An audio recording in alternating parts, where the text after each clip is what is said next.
To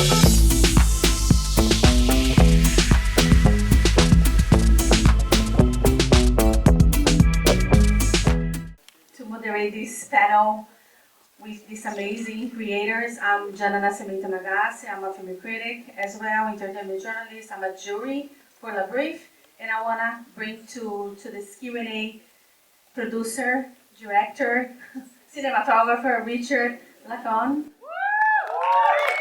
Dax Dasilva, executive producer, and Laura Nix, also executive producer. Thank you so much. In case you're wondering, I just wanted to say that Juma Shipaya and Hugo unfortunately had to leave because you saw the little kid in the beginning. That's Yanuni. And Yanuni had a little bit of a meltdown outside. Maybe you heard it inside, and there was no way of keeping them, from going back as a family, because they just thought, it's her first time outside of the Brazil, and well, it's now us here, and this is amazing because we have our two producers now on stage, which is amazing. And let's give them a round of applause. Thank you for staying. Amazing, thank you so much. So I'm going to start with you, Richard. You always after impactful stories. And how did you first come across with Juma Shipaya's story, and why is it important to tell her story now? Look, this is a very critical time. As we all know, today, like the whole story of climate and activism and everything like that, it's not trending really anymore, which is a big problem. But back then, when we were starting this project, it was 2019, and I saw all these images on CNN and the New York Times of how the Amazon is burning. And it was then that I thought, maybe we can tell a new story, a story where people can feel something again, so they understand that this is actually our forest that is burning there.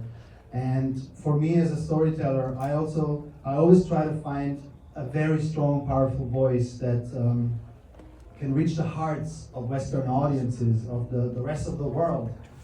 So I was like, maybe we can find this person, this voice of the forest that people can reconnect to, and that's when the research started of like, where is this voice? And it took about 6 months of really working with NGOs and journalists and people on the ground to find that one person. And it was until the very end of that research that I was actually introduced to Juma. And the reason that she was on that list, but she was impossible to actually for me to get to know, because at that time she had been in hiding. She had just survived the 6th attempt on her life. She was in a coma for a while. She almost died, and after that, which was in 2019, she went into hiding into the forest. And she didn't want to speak to anyone. She just wanted to be away from the world. And only when this one trusted individual, Eliane Brum, a journalist very famous in Brazil, reached her and talked to her and said, I think you should listen to this guy, Richard, he's made some other films before that, have been having some impact, and maybe this is an approach you should try, and this a conversation you should have. And that's when I first got on a call with Juma. Back then it was a Skype call, which doesn't exist, I think, anymore. Now it's all Zooms. And on this Skype call, Juma just touched my heart. Like, it was incredible. Like, she opened up and she told me her story, and I was in tears, and I thought, if she can do this over a crappy video connection, imagine what could happen if we were able to follow her and do a film. So I made an offer to her. I said, look, I think you're really powerful. You're really a voice that the world needs to hear. Would you allow me on this journey? And the one thing I realized right away is that she was, scared of opening up. And one problem was also that I was using a translator at the time. And she was like, how do I know that I can trust this translator? Because this person knows a lot about me. So the first thing I did was learn Portuguese in order to cut out that middleman, and took 6 months intensive courses. And only then, when I finally spoke Portuguese, como agora podemos falar em português, eu entrei com ela em uma outra forma. It was a different kind of connection, and that's when everything opened up and the story of Yanuni began. That's amazing. Thank you so much. Muito obrigada for learning De nada. Portuguese. It's amazing that you can connect more and understand more. So Dax, can you talk a little bit about the challenges that to bring this to the screen, to the big screen, like the challenges over there, the challenge to found in this documentary? Yeah, it's, well, first of all, I have a Portuguese last name and don't know Portuguese, so lots of props to you, Richard. It is such an urgent time for the Amazon, and we've known that it is a perilous moment for this ecosystem.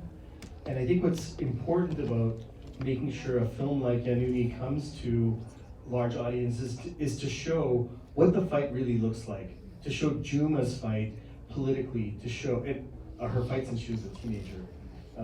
The many iterations of her personal journey and her personal fight and her leadership. And then also to show Hugo's fight, right? The paramilitary, Ibama. But they also have real lives, right? They have their love story, they have the pregnancy where, you know, with the polluted rivers, you don't know if that's gonna turn out to be the right ending, right? This is just why this story is so gripping, because it's so real that these people are fighting, that they putting a lot on the risk, putting a lot to risk personally. And because of that action that they're taking, it calls us to action. We have to join them in action. You know, 80% of the Amazon is still intact. They're showing us a roadmap of what standing up and political action looks like. And it shows us that it is not any time to give up on the Amazon. This is they're fighting for all of us. It's the lungs of our entire planet. And so we leave this film inspired by their decision to risk their families and to risk their personal lives for our benefit. And the least we can do is to join them in action. So I hope everybody feels that inspiration from that sacrifice and feels that we can also join the baby and all of, you know, all generations. And on that take, you know, we know that Juma is very powerful. She's very sweet. I spoke a little bit with her. And Laura, I want to ask you, like, what is Juma's role and what our role in this situation right now, you know, right now that we have in Amazon? I think it's so rare to see a story about climate change, about environmental issues, told from the perspective of a character, of a woman. We know what's going on. We read the news. We hear these facts and these statistics all the time. How do we connect that to our lives? Juma said something the other day that really stuck with me. She said, I don't want to be just resisting. I just want to exist. We all want that right now. I say this especially to audiences here in the US. We know what we're going through in this country right now. And we're in a moment where I don't want to spend my whole day on Zoom calls and writing postcards and trying to figure out these things to stop this authoritarian takeover. I want to be able to just exist in my life. And yet we're at a juncture where we're at a fork in the road. And we have to be able to make decisions, and we have to be able to act, to preserve what we value. And that to me is the major lesson of what Juma says.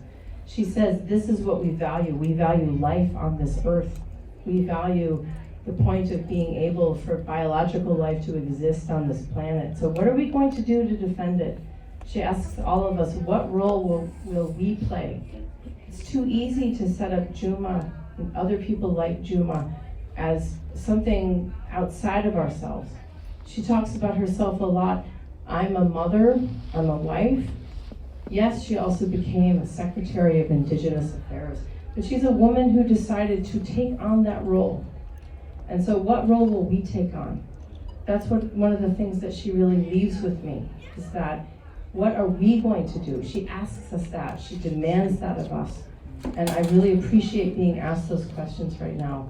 What can we do to stand up for the Amazon? What can we do to stand up for democracy? What can we do to stand up for pluralism so that the voices of indigenous people in Brazil and in the United States are also part of our voice? And I find that very valuable, and I am eternally grateful to Juma for that.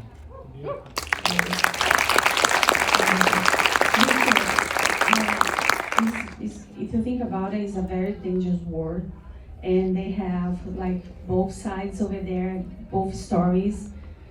Hugo's stories is like he's a special, of course, and then Juma is the indigenous. This word like collides and then become the love. So, and it's very dangerous over there. How did you keep safety for the crew and especially for both of them while you're filming? Look, security was the number one thing that we actually budgeted for when we started this film, because I understood her being at such a great risk, is even taking a greater risk going on a journey with this film. So in our budget, we really put a big allocation towards security and having everything kind of mapped out and checked from all sides. We shot this film in silence of there was no coverage, we didn't talk about it. I shot it with a very small camera, so in case I would appear somewhere, people would think, oh, it's just some videographer that's doing something. We used hidden mics so that it wasn't very obvious.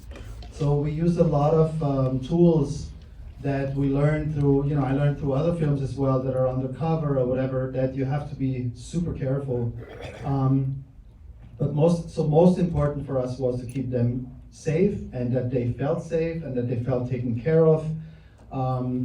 And because this film was shot over so many years, this was quite a challenge. And now that the film is coming out, we again doubled down on the security budget. So they have a security plan and detail, all financed and mapped out for the next 2 years so that the visibility will actually not hurt them.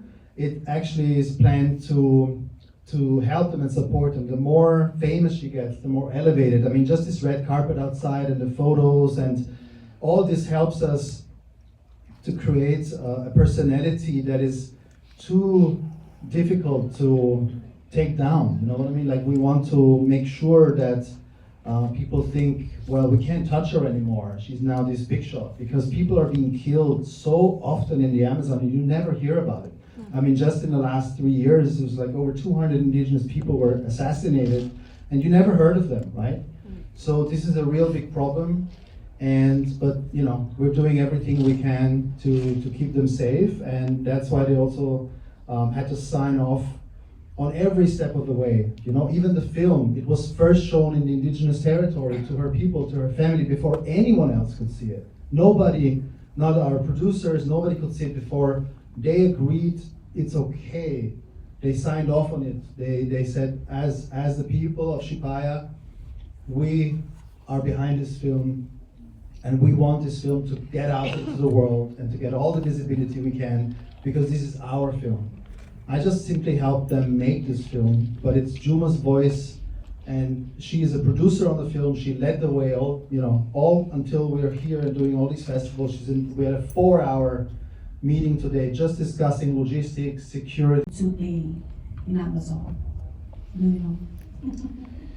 I remember flying over the Amazon, the rivers of the Amazon with Hugo, and you see these rivers that are just, you saw it in the film, yellowed by the poison of mercury, and it's toxic for the people, the animals, the fish. It's the removal of life. And the next step is to deforest, and the next step is to put cattle and to remove the indigenous people, right? This is a river by river fight. You saw Hugo fight it, you saw Juma fight it in the Capitol. There is obviously opportunity right now with the Ministry of Indigenous Rights, and there's support for Ibama, which they didn't have under the previous government. So we need to, through this film and through our own actions, we need to raise the support level, for these things that are happening that are positive. Because we know if they are multiplied and we add our voices and lend our support, that we stand with them, that we can actually make a difference, because it is truly shocking the destruction that is allowed to happen. There is no more gold in the Amazonian river than any other river. The only reason they can do it there is because there's nobody policing it. There's so many beautiful tributaries of the Amazon River but they're so deep in the forest that you can get away with it. You can get away with it. And that's why they're allowed to inject this poison and affect all of these people's livelihoods and destroy their future. So I think we know it's unacceptable. The Brazilian government knows it's unacceptable, but they need to have people from other places join the voice. And I think this film's an important step. If you didn't know that this was happening, we cannot stand for it. Can I add something which is very important to know, is that the gold price this week just reached $4,000 for 1 bar of gold, which is the highest of all times. So when we started this film, the price was at $1,500. Now it's at $4,000. So the gold rush we're seeing in the Amazon right now is like totally out of control. And that's why Hugo's work has even become more difficult and more dangerous, and the indigenous territories right now are being invaded more than ever before, because everyone they see the dollar signs and they just go for it no matter what, because the gold price has reached its all-time high. Yeah, it's very urgent, like, to this documentary, this everything that you guys do it. So before we go, I need to ask you, this collaboration with Leonardo DiCaprio is being for quite some time. This is the 4th project that you do with him. How important to have him, because he's always like fighting and always trying to use his platform to tell these stories about Amazon and about what is wrong there. Look, most of you know Leo as the actor, right? But there's a side to him that is lesser known, but is getting more and more public, is that he's a real activist at heart. So he actually started his organization, Rewild. I think it was called something else before, like 25 years ago, with projects in the Amazon. So the Amazon is very close to his heart. He always cared about the indigenous people. He's been to the Amazon. He really knows all the facts and all the details. And when this idea came up to make this film, he was all in, like, how can I help? How can I help? And then when Juma traveled to COP26, he happened to appear out of nowhere. You never know where he's gonna show up, but he appeared there, and then we arranged a private meeting, and he was just blown away by the power of Juma and her voice, and he, from that moment on, did everything he could to help us make this film, which was, I think, the hardest film we've ever made because of the conditions we're in, because of the situation, the security risks there. So he just, he helped us make it happen, and I'm very grateful for this relationship. It's amazing. Laura, want to say anything else about Juma? I guess I want to say is that what I'm always struck by every single time I get to spend time with her is she's asking me, and she's asking us, who are we? What are we going to do? We know what we're facing right now, and are we going to stand up to the powers that be that are basically inflicting this kind of exploitation on the environment, exploitation of the people, the silencing of voices? Or are we going to be people who are going to stand up for the values that we believe in? And when I listen to her, she makes me ask that question of myself every single time. And I really believe that if we take in her message, we all have to take that in. It's a very personal decision. How do we resist? As Americans, how do we resist what's happening right now? How do we speak out? How do we choose to speak out? How do we choose to form communities of resistance? This is what she's doing. She's a model and an example of what we can do in our own lives.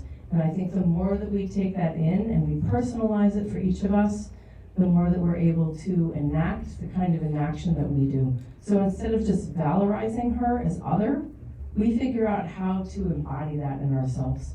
And that's what I take from her. Amazing. Thank you so much for your time, Richard. Thanks, Laura. Sure, of course. Just wanted to say, because we have a great Brazilian crowd here, or half of you maybe, or more, this film will premiere in Brazil for the first time on October 17th in São Paulo at the São Paulo Film Festival. We'll have a screening on the 17th and the 18th, so if you have friends in São Paulo, please let them know about the film so we can again elevate the voices, because even in Brazil, people, especially down south, don't really know what's going up there in the Amazon. It's like a remote place and many people are not aware. So I just want to invite everyone to tell their friends, come see the film in São Paulo, and hopefully it will soon be globally available on a platform to be announced soon.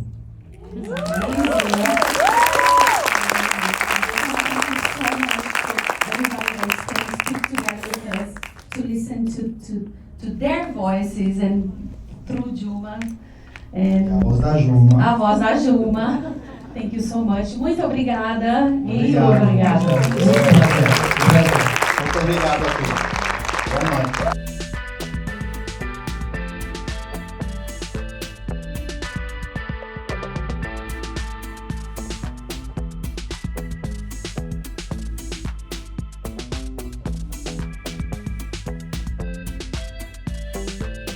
If you like to support or continue to support Jana on Camera, don't forget to subscribe, like, comment and share the videos.